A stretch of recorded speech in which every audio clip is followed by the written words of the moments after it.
حضرت مولانا طارق جمیل صاحب دامت برکاتہم کے بارے میں سہارنپور کے نوجوان عالم دین نے ان سے کچھ گزارشات کی. انہوں نے ویڈیو کی شکل میں وہ گزارشات پیش کی اور ان کو گمان بھی نہیں ہوگا ان کی ویڈیو بہت وائرل ہوئی اور بہت عام ہوئی. ہو سکتا ہے مولانا تک بھی پہنچ گئی ہو. آگرہ اور فیروز آباد کے ہمارے بعض ساتھیوں نے، الہام بھائی نے، معین بھائی نے ہم سے اس بات کی خواہش ظاہر کی، بلکہ کل ہی وہ کہہ رہے تھے کہ آپ نے اس پر کچھ تبصرہ نہیں کیا، کچھ کہا نہیں، کچھ لکھا نہیں.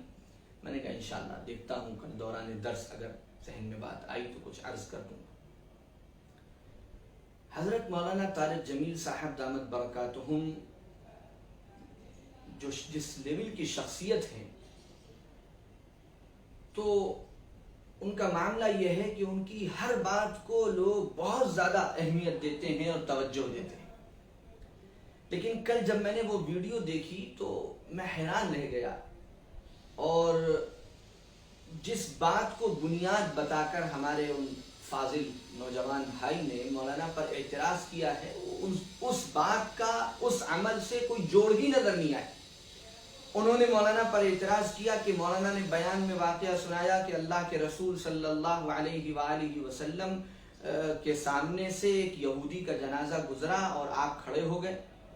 اب مولانا نے یہ واقعہ سنایا. اب اس پر انہوں نے یہ نتیجہ نکالا کہ ہمارے یہاں جو بہت سے مسلمان غیر مسلموں کے شعائر کا حصہ بن رہے ہیں، وہ مولانا کے اس بیان کو دلیل بنا رہے ہیں. پہلی بات تو یہ بالکل عجیب و غریب بات ہے. حدیثوں میں ان کا یہ کہنا تھا کہ مولانا کو اس کے ساتھ بہت ساری وضاحتیں کرنی چاہیے تھیں، مسائل بیان کرنے چاہیے تھے. آپ پہلی بات تو یہ دیکھیں، آپ حدیث کی کتاب اٹھائیں، سیرت کی کتاب اٹھائیں، جہاں پر یہ واقعہ نقل کیا گیا یا جہاں پر یہ حدیث آئی، وہاں پر بھی راوی نے محض اس روایت کو نقل کیا، اس مسئلے کو بیان کیا، اس سیرت میں اس واقعے کو نقل کیا اور آگے بڑھ گیا. کون اس سے کیا نتیجے کس طرح نکال رہا ہے، یہ تو بڑی عجیب و غریب بات ہے. اور دوسری اہم بات یہ ہے کہ حضرت مولانا طارق جمیل صاحب، جن پر ان فاضل نوجوان کو سب سے زیادہ غصہ اس بات کا ہے کہ وہ ہر وقت محبت محبت محبت محبت کی بات کیوں کرتے رہتے ہیں، وہ والی آیتیں کیوں نہیں پڑھتے. انہوں نے بہت ساری آیتیں پڑھ کے سنائیں. تو میری گزارش ہے کہ آپ یہ دیکھیں کہ حضرت مولانا طارق جمیل صاحب دامت برکاتہم کس ملک میں ہیں، وہاں وہ کس کے درمیان کام کر رہے ہیں. مولانا کی زندگی جس طرح گزری ہے، مولانا نے وہاں پر مسلمانوں کو آپس میں ایک دوسرے کا خون بہاتے دیکھا ہے، فرقوں کی بنیاد پر، مسلکوں کی بنیاد پر ایک دوسرے کو قتل کرتے دیکھا ہے، ایک دوسرے کے قتل کے فتوے لگاتے دیکھا ہے، ایک دوسرے کے خون کی ہولیاں کھیلتے دیکھا ہے. مولانا نے اپنے وہاں مسلک کا اور فرقوں کا ایسا تعصب دیکھا ہے کہ جس کی نظیر دنیا میں ملنی مشکل. وہ چیز مولانا بچپن سے دیکھتے آئے، وہ آپس کی مسلمانوں کی نفرت، وہ آپس کا بغض، وہ آپس کا حسد، وہ منبر اور محراب سے ایک دوسرے کے مذہب اور مسلک کے خلاف پرزور تقریریں، جس نے مولانا کے دل کو چھلنی کر دیا اور جس نے مولانا کے کلیجے کو بالکل چھلنی کر کے رکھ دیا، اور ایک درد مولانا کے اندر پیدا ہو گیا. ان کے دل میں ایک آگ لگ گئی، اور وہ جب سے انہوں نے بولنا شروع کیا، انہوں نے اپنا مشن یہ بنایا کہ اللہ نے تو اس امت کو ایک امت بنایا تھا، یہ کس نے امت کو بانٹ دیا، اور ایسا بانٹا کہ ایک دوسرے کے خون کے پیاسے ہو گئے، ایک دوسرے کی جانیں لینے لگے، ایک دوسرے کے خلاف انہوں نے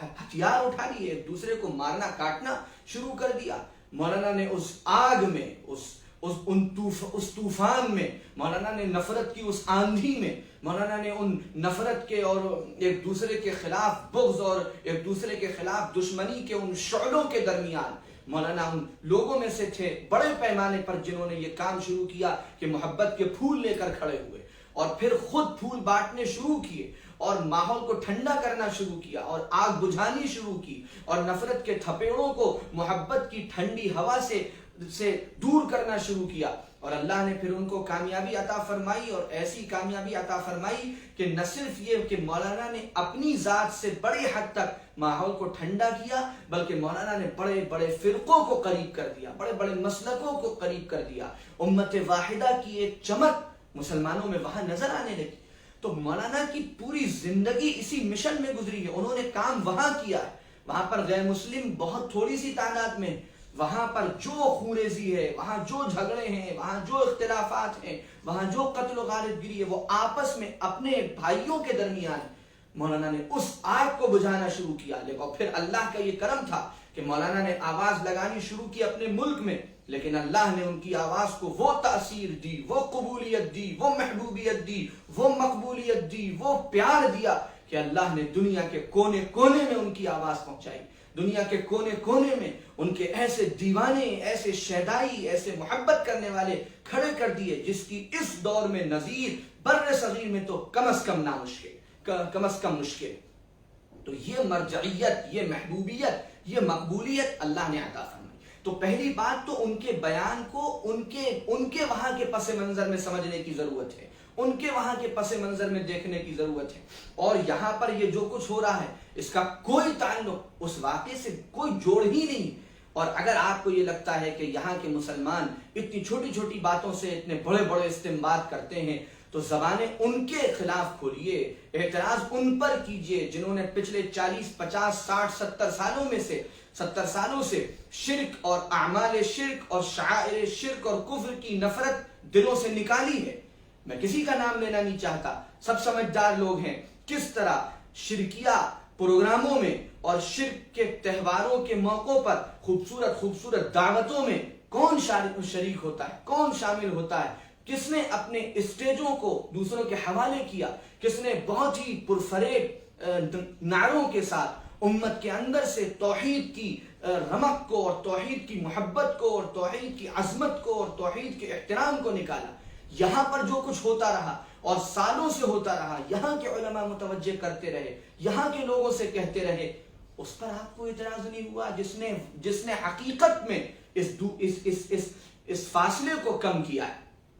اسلام کی سیدھی سادی تعلیم تھی کہ بات جب انسانیت کی ہوگی، بات جب خدمت کی ہوگی تو مسلمان کسی کا دھرم اور مذہب نہیں دیکھتے. مسلمان سب سے محبت کرتے ہیں، سب کی خدمت کرتے ہیں، سب کے کام آتے ہیں، سب کے لیے ہر طرح کی مدد کو تیار رہتے ہیں، سب کے لیے ان کے اخلاق کشادہ، ان کے سینے کشادہ، ان کا ظرف کشادہ ہے، ان کے دل میں کسی کی نفرت نہیں، کسی کی حقارت نہیں. لیکن جب بات توحید اور شرک کی آ جائے، جب بات شعائر اسلام کی آ جائے تو مسلمان ایک قدم بھی مداہنت نہیں کرتے، ایک سیکنڈ بھی آگے پیچھے نہیں ہوتے. تو وہ فاصلے کس نے کم کیے، کس نے ایسی باتیں بولی، ایسے جملے بولے، ایسے سینٹینس بولے، ایسی جگہوں پر فوٹو کھچائے، ایسی جگہوں پر حاضر ہوئے، ان محفلوں میں شریک ہوئے جس کی وجہ سے لوگوں کے درمیان یہ فرق کم ہو گیا.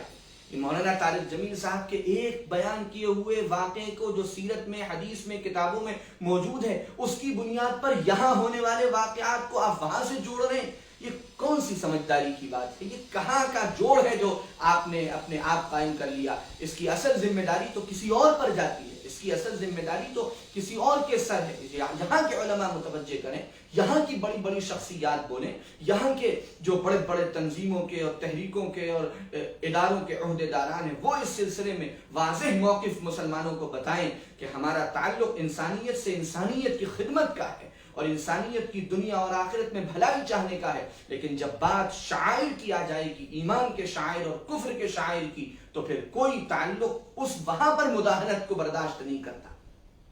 تیسری بات، حضرت مولانا طارق جمیل صاحب کے بارے میں جو بات یہ بات فرمائی گئی کہ آپ پوچھ لیتے، آپ بتا دیتے، آپ کہہ دیتے. آپ دیکھ لیں پوری دنیا میں، بر صغیر میں اتنا سا علم کسی کو ملتا ہے، اتنی سی محبوبیت اور مقبولیت کسی کو ملتی ہے تو اس کے پیر زمین میں نہیں رہتے. طارق جمیل وہ واحد مولوی ہے اور وہ واحد اللہ کا ایسا پسندیدہ بندہ ہے جو اتنی دنیا بھر میں شہرت اور مقبولیت پانے کے باوجود کس نے اس کو کس طرح مخاطب کیا، لیکن اس اللہ کے بندے نے کبھی کسی کا جواب نہیں دیا. اور جب علماء نے ان کو کسی مسئلے پر ٹوکا، انہوں نے فوراً رجوع کیا، انہوں نے فوراً غلطی کو مانا. انہوں نے اپنی تقریروں میں حضرت مفتی محمد تقی عثمانی صاحب دامت برکاتہم کو اپنا استاد کہا. حضرت مفتی زرولی خان رحمہ اللہ نے ان کے بارے میں سخت گفتگو کی، وہ ان کے مدرسے پہنچ گئے. ایک عالم صاحب جو ہیں وہ ان کو اسٹیج سے گالیاں دیتے ہیں، لیکن مولانا نے کسی کے بارے میں برا لفظ نہیں بولا. مولانا کو جب بھی متوجہ کیا گیا، مولانا نے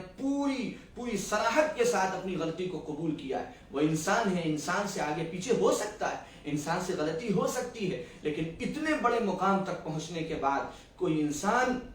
غلطی پر متوجہ کرنے پر اپنی غلطی مان لے اور نرمی سے بات کرے اور وہ اس اخلاق کا دامن ہاتھ سے نہ چھوڑے، یہ اس دور میں کرامت ہے، کرامت۔ ایک نوجوان لڑکا جو کچھ دنوں پہلے وہاں شہید بھی ہوا، ایک مسئلے پر اس نے بھی مولانا کو فون پر، وہ مولانا کی بیٹوں اور پوتوں کی عمر کا تھا، اور اس نے مولانا سے سخت گفتگو کی، لیکن آپ وہ فون ریکارڈنگ سنیں تو مولانا کیسے نرمی سے، کیسی محبت سے، کیسی عاجزی سے گفتگو فرما رہے ہیں۔ تو یہ وہ صفات ہیں، یہ وہ کمالات ہیں، یہ وہ خوبیاں ہیں جس کی وجہ سے اللہ نے سارے عالم میں مولانا کی محبت لوگوں کے دلوں میں ڈال دی، اور ایک خاص کھچاؤ، ایک خاص کشش ان کے دلوں، ان کی طرف لوگوں کے دلوں میں پیدا کر دی۔ اس لیے وہاں کے لوگوں کا بھی یہ اچھا مشغلہ ہے کہ مولانا کی ہر چیز کو وہ ایک نشانہ بناتے ہیں، مولانا کی ہر چیز پر وہ ایک بازار گرم کرتے ہیں، اور اس پر طوفان بدتمیزی مچتا ہے، اور پھر ان لوگوں کو بھی بڑی شہرت ملتی ہے، بڑی مقبولیت ملتی ہے۔ میں آپ کی بات پر جو ہمارے برادران ہیں سہارنپور کے، آپ کی خدا نخواستہ نیت پر ہرگز شک نہیں کر رہا ہوں۔ آپ مظاہر العلوم سے فارغ ہیں، مظاہر العلوم میرے والد، میرے چچاؤں